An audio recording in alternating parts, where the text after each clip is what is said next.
देखिए, जिस तरह के सूरत हालात बन रहे हैं, उसमें मुझे ऐसा लग रहा है कि अमेरिकन एडमिनिस्ट्रेशन का पॉलिसी प्लानर्स का असेसमेंट था कि अमेरिका को डायरेक्ट ईरान पे अटैक नहीं करना चाहिए।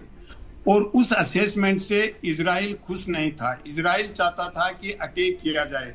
अब अमेरिका के सामने एक तरह का धर्म संकट हो गया है, क्योंकि अमेरिका ये नहीं चाहेगा कि इजराइल ईरान से हार जाए।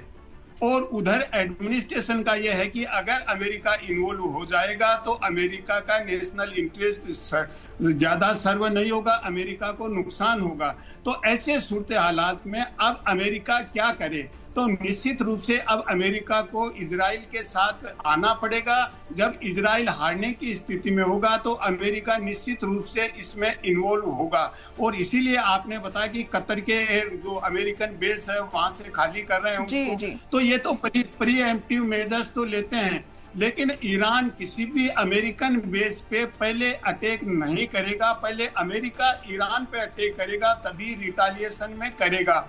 और दूसरा, जो पैलेस्टाइन की एक पीस प्रोसेस है, जिसको मैं सीज फायर तो कहता ही नहीं, लेस फायर का एग्रीमेंट था, क्योंकि सीज फायर तो हुआ ही नहीं था गाजा में। तो वो जो लेस फायर वाला एग्रीमेंट था वो भी अब संकट में बन जाएगा।